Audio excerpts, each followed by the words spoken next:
Order.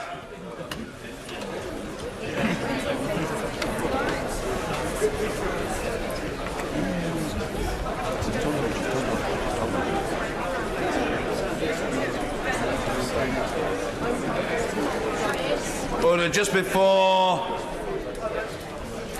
we proceed with a number of statements that need to be made, I would like to thank the Prime Minister and colleagues for their kind and generous personal remarks, which are greatly appreciated.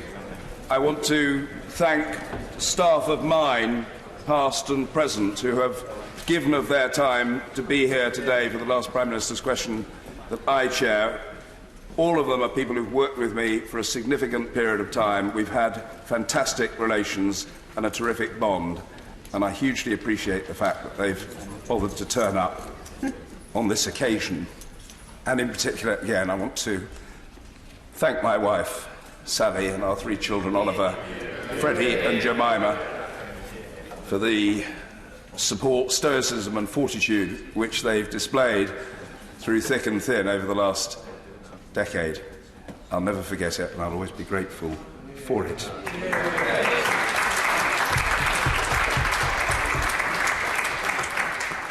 Colleagues, it may also be for the convenience of the House for me to make a short statement about dissolution guidance. The draft guidance for members standing, members not standing and member staff is available on the intranet.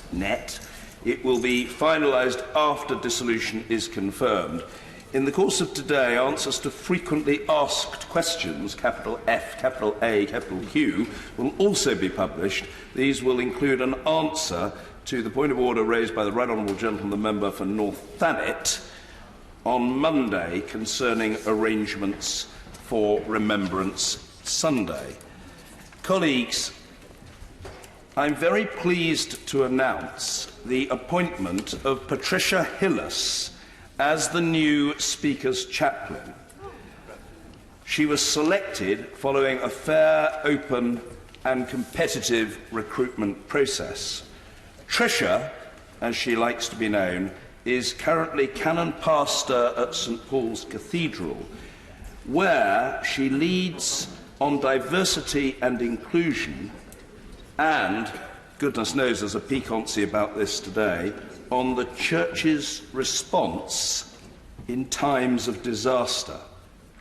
In particular, she was part of the team at St Paul's which brought together the National Memorial Service following the Grenfell Tower disaster, working alongside the bereaved families and survivors and local faith and other groups. As we know, that avoidable disaster has caused intense grief, pain and anger among those affected in the community. Born in Kuala Lumpur to an Indian mother and a British father, Tricia moved to the UK with her family in 1971. Formerly a social worker, Tricia specialised in supporting individuals and families diagnosed with HIV and AIDS, helping them deal with complex, multiple challenges with dignity.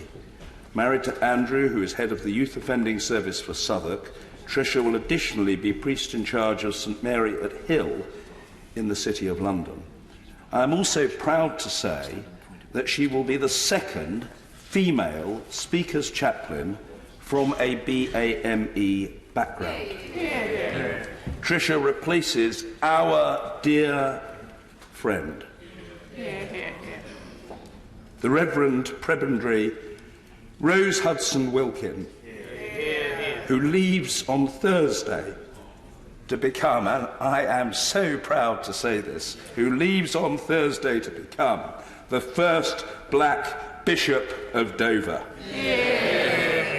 While Tricia's start date remains to be agreed, I hope that when she does take up the post, probably early next year, the House will enjoy working with her. Order, it may also be helpful to inform the House now that, and these matters have been properly discussed with the usual channels, at the start of the general debate on the report from the Grenfell Tower inquiry, I will ask the House to observe a minute's silence to reflect on that tragic event. and those whose lives were lost. We begin, however, with the business of the House motion. The whip to move. Whip to move.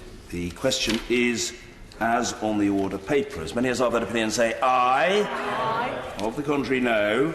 I think the ayes have it. The ayes have it. Order. Colleagues, I now ask the House to rise and to observe a minute's silence to reflect on the Grenfell tragedy and those whose lives were lost.